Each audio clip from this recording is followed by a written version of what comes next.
विरोधकांचं कामच आहे अशा बातमी देणं. कारण मी तर असं ऐकलं की 22 विभाग प्रमुख तयार झालेले आहेत. संदीप, सर्वप्रथम मी जे माझे मुस्लिम बांधव जब्बार ही जी सीट मी आणली ते विरोधकांना आणि माझे विरोधक माझ्या पक्षातले त्यांना ती बघवली नाही. माझ्या इथे 74,900 सदस्य नोंदणी झालेली आहे. मनसे ओबाडा एक झाल्या कारणाने आणि काँग्रेसची मतं त्या लोकांना एक संगती मिळाल्या कारणाने आम्हाला कुठेही थोड्याशा काही जागाशी आम्हाला धोका गिडा भेटलेला आहे. मी साहेबांना सांगितलेलं, बायकर साहेबांना, तुम्ही दिल्ली बघा, मी स्वतः गल्ली बघा आणि 100% आमचा खासदार आमदार नगरसेवक 100%. त्याच्यामध्ये काही लोकांची पोटदुखणी आहेत, ती पोटदुखणी कशी बंद होईल ते माझा विठोबा समोर आहे.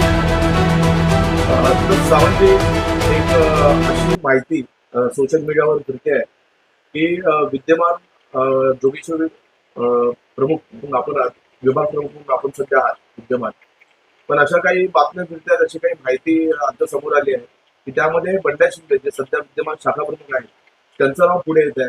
कितपत सत्य आहे, काय कुठं आहे, काय खरं आहे, काय सांगाल? सर्वप्रथम जय महाराष्ट्र. आपल्या माहितीसाठी सांगतो, जे ही बातमी पेरणारे विरोधक आहेत आणि विरोधकांचं कामच आहे अशा बातमी देणं करणं, पण पत्रकारच्या रूपाने आपण ती बातमी खरी आहे का त्याची थोडी तरी पडताळणी केली पाहिजे. हे माझं पहिलं तुमच्यासाठी सूचना आहे. दुसऱ्या गोष्टी, ज्या वेळेला मी विभाग प्रमुख झाल्यानंतर आज मला कमीत कमी वर्ष, सव्वा वर्ष होईल आणि तिथपासून माझं जे कामाचा धडाका आहे ते विरोधकांना बघवत नाही. ज्या वेळेला ज्ञानेश्वर सावंतला बाजूला करतील त्या टायमाला खरं इथं काहीतरी वाच्यत होणार आहे. म्हणून विरोधक माझ्या नावाचं आडून जे राजकारण करत आहे ते आपल्या माहितीसाठी मी एकच सांगेन की आज माझ्या वार्डमध्ये 8 शाखा आहेत. 8ही शाखा माझ्या चालू आहेत. जे माझे श्यामनगरला मध्यवर्ती कार्यालय होतं ते मध्यवर्ती कार्यालय ज्याचा ते मालक आहेत त्या मालकाने सांगितलं की मला खाली करून पाहिजे, म्हणून माझं मध्यवर्ती कार्यालय स्टेशनला मी आता शिंदेसाहेबांच्या हस्तेच ओपनिंग करणार आहे. आणि त्याच्यानंतर जे काय बोलायचं ते मी बोलणारच आहे. तरी माझं नाव घेऊन काही विरोधक काही लोकांना पुढं करून सांगत आहेत. एकंदर मी तर असं ऐकलं की 22 विभाग प्रमुख तयार झालेले आहेत. मी कोणाची नावं घेणार नाही, पण 22 हो 25 हो प्रत्येकाची कॅपॅसिटी आहे त्याप्रमाणे होतील. त्याच्यानंतर पक्ष काय ठरवल ते असतो. माझं एकच काम आहे, मी शिवसेना प्रमुखाचा सैनिक आहे. एकनाथजी शिंदेसाहेब यांच्या नेतृत्वाखाली मी आता काम करत आहे. माझ्या नेतृत्वाने आम्हाला एकच शिकवलेले आहे, विरोधक काही बोलतात त्याचं न ऐकता न बघता आपण आपल्या कामाने उत्तर द्यायचं असतो. आणि ह्या दृष्टिकोनातून PL2 हा जो आता मी हातामध्ये घेतलेला आम्हाला वरिष्ठांनी दाखवलेले आमचे संपर्क प्रमुख योगेशजी कदम साहेब आलेले होते. त्यावेळेला मला जाहीर मीटिंग घेऊन त्याच्यामध्ये जी जबाबदारी माझ्यावरती सोपवलेली आहे आज ती मी 284 यादीवरती 284 यादी फुल करून 100% मी काम केलेलं आहे आणि इथून पुढे मी काम करत राहीन. दुसऱ्या गोष्टी म्हणजे तेच मध्यवर्ती कार्यालय माझं आहे. मी स्टेशनला मॅपल प्लाझा म्हणून तिथे केलेलं आहे आणि कुठेही शिवसैनिकाला कुठला त्रास होईल असं माझ्या हातून कुठलंही कृत्य होणार नाही. नाही सावंतजी, मला एक सांगा, मग तुम्हाला काय वाटतं की ही ज्या अशा जी माहिती पसरली जाते म्हणजे अंतर्गत भांडण लावण्याचा प्रयत्न होतो आहे, काय होत आहे, काय करत पाहिजे? एक सांगतो संदीप, सर्वप्रथम मी जे माझे मुस्लिम बांधव जब्बार ही जी सीट मी आणली ते विरोधकांना आणि माझे विरोधक माझ्या पक्षातले त्यांना ती बघवली नाही.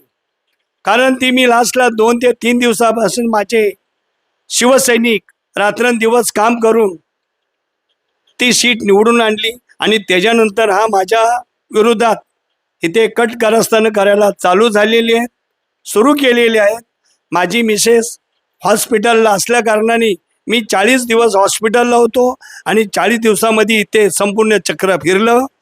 त्याच्यानंतर मध्यवर्ती कार्यालय बंद करायला सांगितल्यानंतर त्या व्यक्तींची मी चावी दिली आणि त्याच्यानंतर तुम्ही पत्रकारांनीच असा उल्लेख केला की शिंदे गट संपला. शिंदे गट केव्हा संपत नाही. शिवसेना प्रमुखाची शिवसेना आहे. शिंदे साहेब आमचे हे पक्षप्रमुख आहेत आणि त्यांच्या आदेशाप्रमाणेच काम करणार आहे. आम्ही कुठेही नाही, उलट आम्ही फोपवलेले आहे. आज तुमच्या माहितीसाठी सांगतो, आज माझ्या इथे 74,900 सदस्य नोंदणी झालेली आहे. सहकार्य नोंदणी 2,500 झालेली आहे. शाखा प्रमुख 2-3 सोडल्यास, अतिशय सगळे शाखा प्रमुख, महिला 1-2 शाखा प्रमुख सोडल्यास संपूर्ण शिवसैनिक रात्रंदिवस काम करत असतात.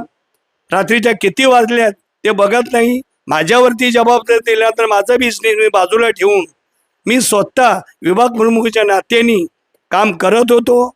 आणि माहितीसाठी सांगतो, ज्या टायमाला ह्या इलेक्शनमध्ये आम्हाला अपयश मिळायचं कारण एवढंच आहे,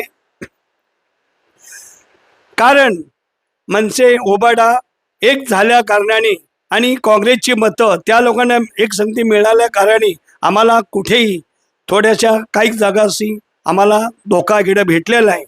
आणि त्याच्यामध्ये एक सीट तर आमची आलेलीच आहे 4 पैकी, आणि 2 BJPच्या मित्रपक्षाची एक आलेली आहे. म्हणजे 7 पैकी आमच्या 3 सीट आल्या, 4 सीट आमच्या त्या दृष्टिकोनातून पडलेल्या आहे. पण त्याच्यासाठी मी आता एकच विचार केलेला आहे. मी साहेबांना सांगितलेलं, बायकर साहेबांना, तुम्ही दिल्ली बघा, मी स्वतः गल्ली बघन आणि इथून कामाला जोसात कामाला लागलेलं आहे. पण विरोधकांना हे काम केल्याने त्यांना बघवत नाही आणि फक्त नावाची बदनामी करायची ह्याच्यासाठीच विरोधकांनी काम केलेलं आहे. आणि त्याच्यामध्ये काही माझे सहकारी पण बळी पडलेले आहेत. पण तुम्हाला एकच सांगतो, मी माझ्या पक्षाचं एक निष्ठेने काम करत आहे आणि काम करत राहणार. कारण मी 52 वर्ष मी माझ्या पक्षाचं काम करत आहे. आणि ह्या दृष्टिकोनातून एक सांगतो संदीपजी, जे तुम्ही छापतात त्या टायमाला मी आता बातमी ऐकली की हे आघाडीवरती आहे, ते पिछाडीवरती आहे. असं काही नाही आहे. प्रत्येकाला म्हणायचा अधिकार आहे, आपल्याला दिलेला आहे. प्रत्येक माणूस, प्रत्येक व्यक्ती आपल्या ताकदीवरती, आपल्या कामावरती मोठं होत असतो. मला दिलो, मी कोणतरी आहे असं बोलून जे कोण करत असेल ह्याला काय तथ्य नाही. आपल्या माहितीसाठी सांगतो, आमचा वर्ण आदेश आल्यानंतर तुम्हाला माहिती आहे समोर दिसते. कारण मी सकाळचा 11, 10:30 वाजल्यापासून रात्रीच्या 10-11 वाजेपर्यंत काम करत असतो आणि अनेक प्रकारची लोक येतात. सगळ्यात प्रश्न माझा जो आहे जोगेश्वरीमध्ये तो SRIचा आहे. आणि SRIच्या बाबतीत आमच्या विरोधकांनी अतिशय म्हणजे काही न करता खुरापे काढून त्याच्यामध्ये आणि आमच्या शिवसेना बनून की वायकर साहेबांच्या बाबतीत करून रान उठवलं होतं इलेक्शनमध्ये. आणि त्याचा पण थोडासा फटका आम्हाला बसला. मी एक शिंदे साहेबांना भेटून निवेदन देणार, जोगेश्वरीमध्ये जे माझे SRIचे चालू आहेत, बंद आहेत, आणि त्याच्यानंतर ते प्रश्न सोडवणार. आणि 100% आमचा खासदार, आमदार, नगरसेवक 100% येतील. ह्या 2-3 वर्षात आम्हाला मिळत आहेत आणि त्याच्यामध्ये मी काम करण. माझ्याविषयी कोणी काही लिहिलं, काय बोललं तिकडे मी लक्ष देत नाही. त्याच्यासाठी आमचे वरिष्ठ आणि पक्षप्रमुख निर्णय घेतील, त्याचा मी बांधिलकी आहे. आणि मी आता आपल्याला सांगून विचारतो की आता लवकरात लवकर शिंदे साहेबांना बोलून ऑफिस मध्यवर्ती कार्यालयाचं जोसात असं ओपनिंग करून आणि जोसानी कामाला मी सुरुवात करत आहे. आणि करत आहे, मी करतोयच. पण त्याच्यामध्ये काही लोकांची पोटदुखणी आहेत. ती पोटदुखणी कशी बंद होईल ते माझा विठोबा समोर आहे, ते बघत आहे. मी सच्चाईने काम करत असतो, मला चक्केबंदी येत नाहीत, एवढं मी तुम्हाला सांगून देतो. मी कुणाकडे काय हात पसरत नाही, कुणाकडे काय मागायला जात नाही. मी फक्त माझ्या ताकदीवरती, माझ्या पक्षाच्या ताकदीवरती, आमच्या पक्षप्रमुखाच्या ताकदीवरती मी काम करत आहे आणि त्या कामाला यश येईल एवढंच मी माझ्या आधी 2 शब्द संपवतो. जय हिंद, जय महाराष्ट्र. आणि आपल्याला इकडे आल्याबद्दल मी आपला पण आभारी आहोत. आणि ही बातमी खऱ्या अर्थाने लोकांमध्ये जे घाणेरडे कृत्य करून जे पसरवत आहेत त्याला ती चपकर बसली पाहिजे. मग माझे 2 शब्द संपवतो. जय हिंद, जय महाराष्ट्र.